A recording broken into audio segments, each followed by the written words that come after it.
Welcome everyone to Male Fuzz TV. I am Peter and today I'm going to be talking about Pluribus Season 1 Episode 8. It's called Charm Offensive. So spoilers for the episode as always. So this felt like a big deal overall from a character dynamic, which I guess every episode has for the last several at this point, but it felt kind of interestingly complex to me. The nuance of what Carol goes through in this episode, this penultimate episode of the season, unsurprisingly, we kind of leave off in the cliffhanger of Minos also like almost getting there. And perhaps very interestingly, when Zosha like senses from the hive mind, the collective, that he's almost there, that he's definitely on his way to Carol, she didn't look happy when she had that little bit of news, right? When she clearly was having that little moment. And, you know, I think it's actually quite a good little narrative technique here. This idea of like her like pausing and looking scared for a minute really does make you wonder what the hell's going on in the rest of the world. Now, in this particular case, I think it was pretty predictable that it was the news that it was Minos coming, but it is interesting just how not happy she seemed to be, or they seemed to be. And there's a lot of like singular to multiple, plural pronoun discussion even in this episode. Never mind me messing it up the other way around, where I am naturally going to say singular because I'm looking at a person, but obviously in the show you've got Zosha constantly saying we, which is at a certain point pissing off Carol. So very interesting to me that reaction from her / the collective, especially since I think there's a lot of debate to be had this episode about how much Carol's doing to be strategic, right, as opposed to actually giving in to all the feelings that she wants to maybe give into about feeling a part of everyone else and getting close to Zosha and all the other things. But at the same time, she's also learning things and she's going back to her whiteboard and she's writing up more stuff. And that's after kind of an intimate moment. She kind of goes back and does that. And it's almost like she is giving in and forgetting to think of them as the enemy, that maybe she's finally giving into everything. But then she goes to the whiteboard and it's like, oh no, she's writing down a point number 6. Because I thought she was going to erase it. I thought that scene was going to be her giving up the fight and like her accepting this is the world now. And that could be potentially setting up conflict for her and Minos when he gets there, because he's still very dead set against them. But it pulled something more interesting. Rhea Seehorn does all the acting chops this episode, especially in this moment where she just stares at the board for a second, and I genuinely didn't know what she was going to do. But she adds a point number 6, and then once we spend some more scenes with Zosha, we see she's added up to point number, I think, 12 or something like that.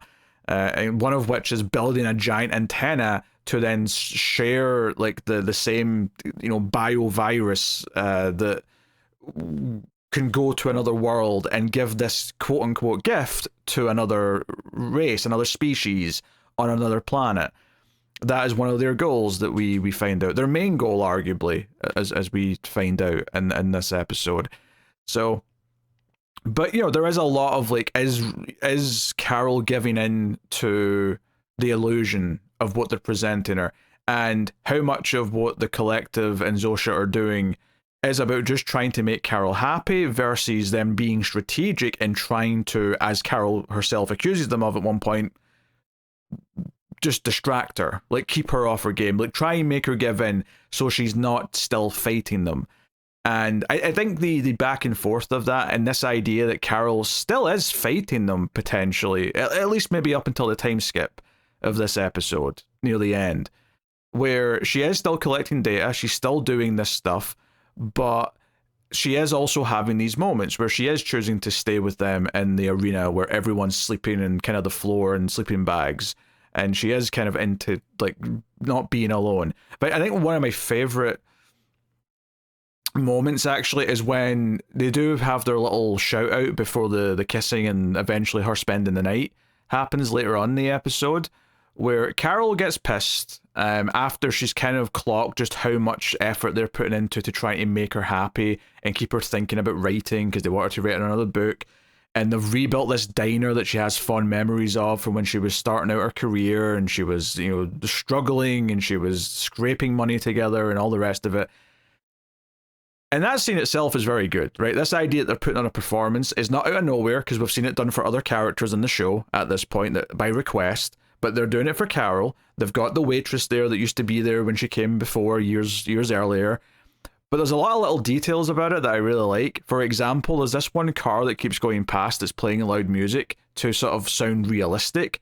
But because it goes past 2 or 3 times, you get the vibe, almost the Truman Show-esque thing of, oh, that car's just circling the block. It's just coming back around. These are all extras in this performance for Carol's pleasure.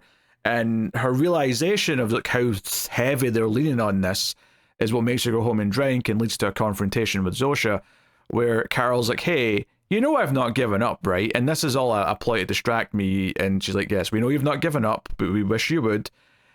I think the line of the episode for me, and it's a line that doesn't even get finished, is when Carol is basically saying, like, all of this is some kind of big mental illness and I have to solve it. This is something that has to be fixed, even if it means I go back to, and she doesn't finish her sentence, but the implication, and I think most people would assume that she was going to say back to being alone. This idea that she's at a point now where now that she's like hanging out with Zosha and everyone seems to want to please her, and you know, and they're playing board games, and there's some comedy in the idea that some board games aren't fair anymore because Zosha has the hive mind and all the collective knowledge of everything. She knows every word in the dictionary, so any word games are kind of out the question. She has all the world champions of various sports kind of in her head, and you know, they play with that, and there's some fun banter back and forth as they're being kind of competitive in a lighthearted way. But Carol's kind of acknowledging that her existence before, especially now that Helen wouldn't be around, right? Now that Helen's gone, she was her one person that was in her life that she was close to. Like, if she saves the world, if she fixes everything and puts everything back the way it was, and there's a question, of course, of how that'll feel to everyone who was part of the collective. Will they remember it? Will they be traumatized of being part of the collective? Will they all remember having sex with Carol? Like, these are big questions. But for Carol, she knows that she's going to go back to being on her own. And maybe, you know, the growth from her would be she would make more of an effort to reach out to people in the aftermath should this fix ever happen. But I think that's interesting that she sees it as at least as something of a sacrifice, where right now she gets to be queen of the world. She gets to have paintings in her house that are important, and she can make up excuses for it in awkward moments of dialogue. But ultimately, she was able to go out and just get a painting that she wanted, and that was pretty much it. She can take any car she wants. The people are put on performances. People are turning on or off the lights in the entire city at her behest, whether she asks for it or they just think she might want it. Like, everyone is doing whatever she wants. They're offering to make her breakfast, lunch, dinner, everything. And not that she's abusing it in the same way that some other characters are, where they're really lavishing in it. But even just the facade of a relationship that's starting to make her feel something is something that she would have to give up in the eventuality that all of it falls apart, right? If it all goes away, she loses that. And it felt like we were getting into some territory here of, like, when someone who's lonely grows connected to maybe someone like a what am I trying to say here? Like, someone who gets connected and gets kind of attached to someone and becomes kind of dependent on a relationship that's not necessarily like a full real relationship. You know, someone who isn't actually like that tied to you, but you form a parasocial relationship to them, whether that be someone that you've met online, whether that be someone that you see you know, wherever, or even, you know, I keep going back to the AI comparison of the collective being AI. Like, is this like her like falling for like an AI kind of program, but, you know, realizing that if she gets rid of AI because she thinks it's bad overall, that she'll lose that one thing for herself, kind of thing. And maybe I'm reaching a bit there, but it kind of feels like there's this dependence on it, which again is a little bit sad, but very human and understandable. Because, you know, I want to critique Carol a little bit for having sex with Zosha, because, you know, I was critiquing, you know, the other dude a couple of weeks ago for, you know, like, are these people can they really give consent for these bodies? It's not really them. There's kind of a weird element to this. Unless you truly believe they're all gone as individuals and they're all dead, in which case I guess you think they're just all a bunch of, sex dolls for your pleasure.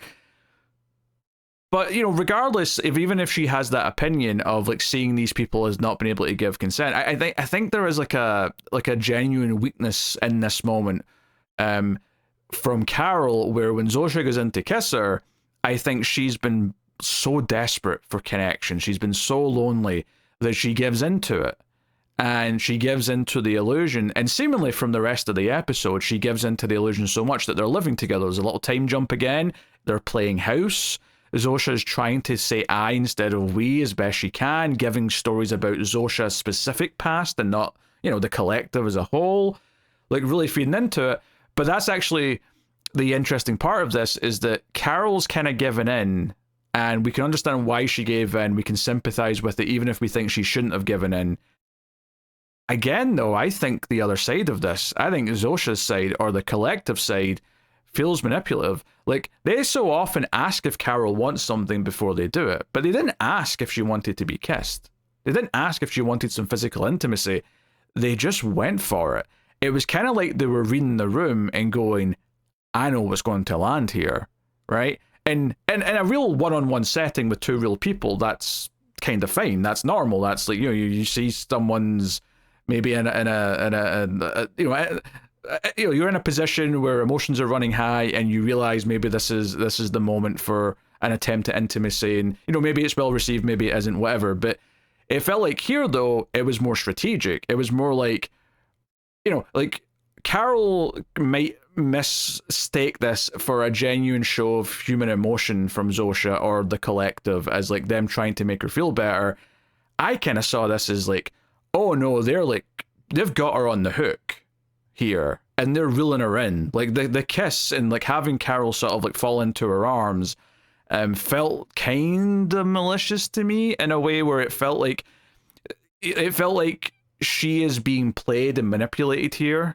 And whether or not that's actually what they're doing, or maybe I'm just reading it that way, it to me, like, I'm getting more and more suspect of what they're up to and how they're actually conducting themselves with the individuals, and particularly Carol.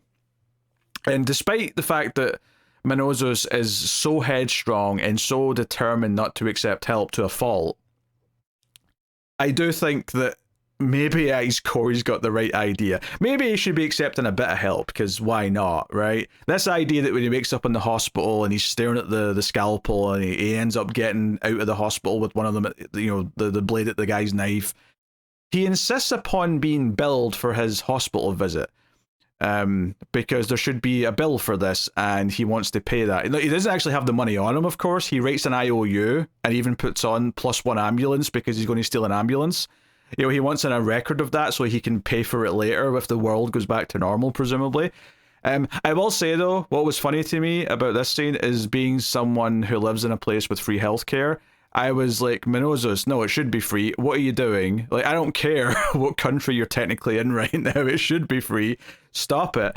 You'll never catch me offering to pay for a hospital bill. I fundamentally disagree with it, but but you get where he's coming from. He expects to be paying for it, so he wants to, and he wants to pay his way like he has with everything else, even though this world that they're living in, they don't need to. So I mean, that's kind of the cold open, and then of course we see him at the very end, like sort of patching himself up in the ambulance, and he's on his way, and that's where the cliffhanger, if you want to call it that, comes in. To me, though, the real cliffhanger was Zosha's like reaction of, hey, you're going to have a visitor. So Carol knows he's coming. Carol's expecting him, and we can maybe see how that goes. But yeah, and there's lots of nice little moments of filmmaking here, or little moments of like hesitation that really add a lot to scenes. When they're playing house towards the end, that scene starts with Carol looking out at the gravestone, and it's kind of this sort of memory of what came before and who came before. And like the whole, like, yeah, we're trying to play house. Zosha's living there with her. She's helping make breakfast. She's eating with her, even though Carol knows fine well the rest of the collective are kind of slowly starving themselves because they're refusing to even take vegetation or fruit from anything. So yeah, like like that side of it, of like living in a lie, because it is kind of fake, but try to convince yourself that it is the normal and that it is okay. Also feels like it's maybe touching upon people being like aware of how the world works and knowing that, like, you know, whether you want to relate this to like people knowing about climate change but continuing to live the same way they always have done, or turning a blind eye to, you know, whatever like political changes are happening, you know, whatever it may be, you can fill in the blanks with whatever you want. But this idea of like, oh no, I'm just going to pretend everything's perfect and play house, even though we know things are going bad. And as Carol pointed out when they were having their fight, you know, the entire like collective is going to slowly starve, and that's kind of a problem. And it's interesting because in that moment, it's not even like she's necessarily arguing just for the reversal to everyone back to normal. She's saying, hey, you're going to let yourselves all die, and that's a problem. Like, I cannot get on board with that. I cannot agree. But after she spends the night with her, of course, and Zosha wakes up and she's at her laptop typing away, she's written the first chapter of a new book where she's changed the character to a woman. And Zosha's asking how that's going to work. Is she retconning it? And she's like, no, I'll do it in canon, and we'll do this. And there's a bunch of like supernatural things in her book series that they can use. And it feels like, hey, why can't I write this as a woman now? Like, it doesn't matter anymore. I don't have to worry about the reaction to it because it's just the collective. And because Zosha's read it, everyone else has kind of read it. Which actually, that's the other thing they get into. They get into a little bit more of the nitty gritty. When they're having the massages and they're having like a spa day, Carol starts asking about how this works for her. Like, okay, you're feeling the massage, you're enjoying that, right? Well, aren't you also giving the massage? And you're also giving me a massage simultaneously? How does that work? And she kind of explains it as like, oh, we kind of know everything else is happening, but it would be too much to actually feel everything that everyone's feeling at once. So and the example in the scene is that, oh, some man in another country just impaled himself, but he's going to be okay because we don't think he's hit any major organs. He'll get the care he needs. But it's not like she felt that pain. It's not like she like sat up wincing, being like, oh my god, like, you know, she didn't do that. So it's still sort of defining some of the rules here about how it all works. And there's also some conversation when they're hiking. There's a lot of different little scenes in this episode of them doing different things. They're hiking and they see a train in the distance. It's a really cool little scene because, one, Carol brings up something the collective does not know about her, which is this idea that she really likes the sound of the train horn. And they have, obviously, whoever's driving the train hit the horn for her. So it's, again, them showing their capabilities. But it's interesting because it's kind of fascinating that she's stumbled onto something that she really had never told anyone before, so she gets to do that for the first time again. So for a split second, it kind of feels real. But then there's a harsh reminder in that same scene when she asks, oh, why do you still need trains anyway? And Zosha says, oh, for food distribution. And she's like, oh, you're right, yeah. And it's kind of awkward again because that immediately means people. Like, you know, part of that food is dead people. So, and that's something she underlined on the board. So there's kind of this, like, and that's a very good, I think, kind of little sample of the entire episode here in this case, where it's all about being lulled into the mirage of the happy life you can have with the collective or with Zosha specifically, but then these little harsh reminders of what's actually going on, and can she truly let herself forget those things and give that fight up? And it feels like towards the end maybe she has given the fight up, although we don't actually know for sure, right? We know she writes the first chapter of the book, maybe she's written more of the book, she's been playing house with Zosha, but we don't know for sure if she stopped working on her whiteboard of like what to do, or, you know, is she still documenting the things she learns about the collective? She might still very well be doing that. We don't actually know at the end of the episode. We know she's doing it throughout the episode. We see her add to the board with a number of things, but you know, I guess we'll find out a bit more in depthly when she's talking to Minos, who I assume will be an interesting interaction because he might be pissed that she's not as hardcore as he is in fighting the aliens, or again the collective I should say.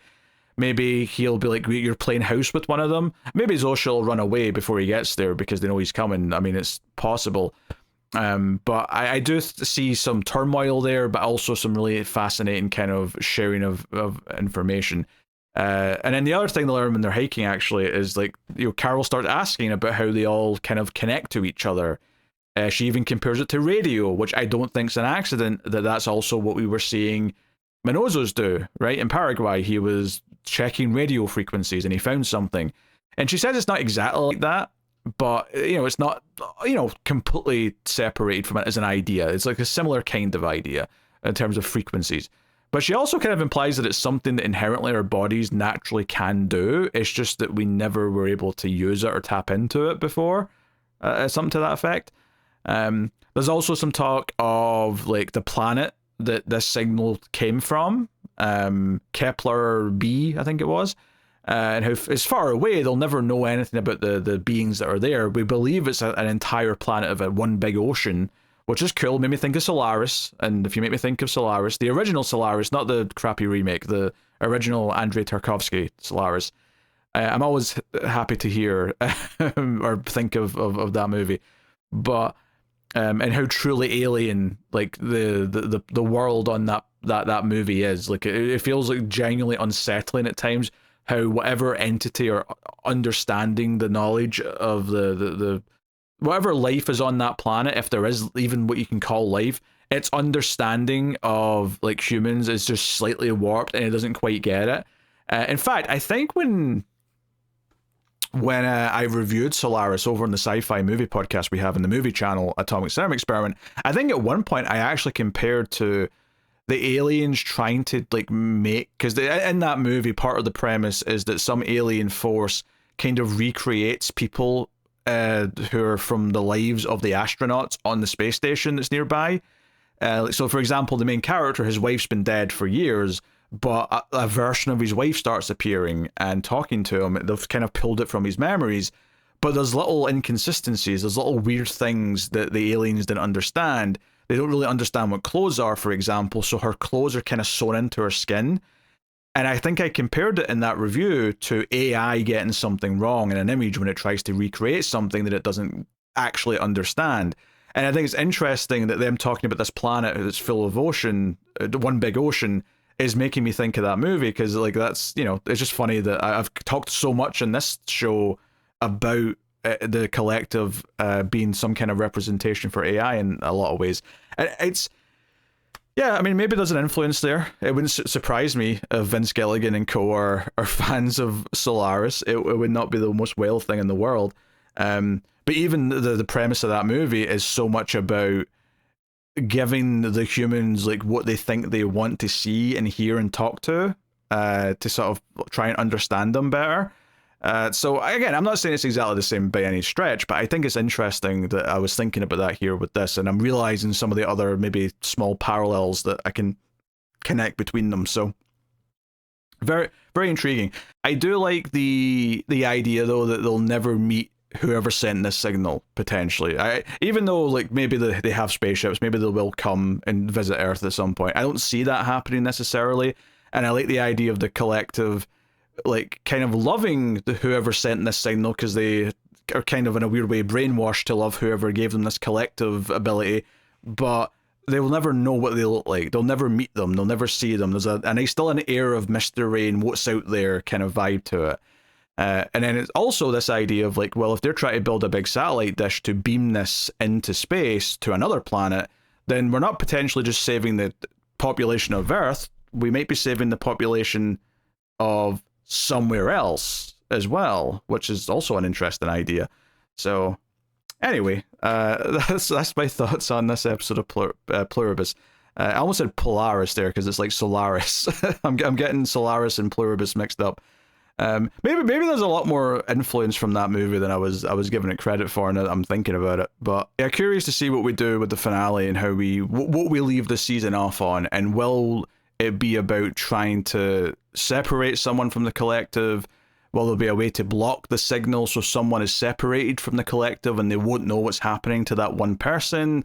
That feels like something we might get into, perhaps, because a signal can be blocked, potentially, right? Depending on what the signal is, certain things might be able to block it. So be curious to see how that shapes up. But Let me know what you thought of this episode in the comments. Like, subscribe, all that usual stuff. Helps out a bunch if you do. And of course, you can support everything over at patreon.com/MailFuzzTV or via YouTube membership. Thanks to everyone who already does. I do appreciate it. Keep watching TV. Have you got any vanilla?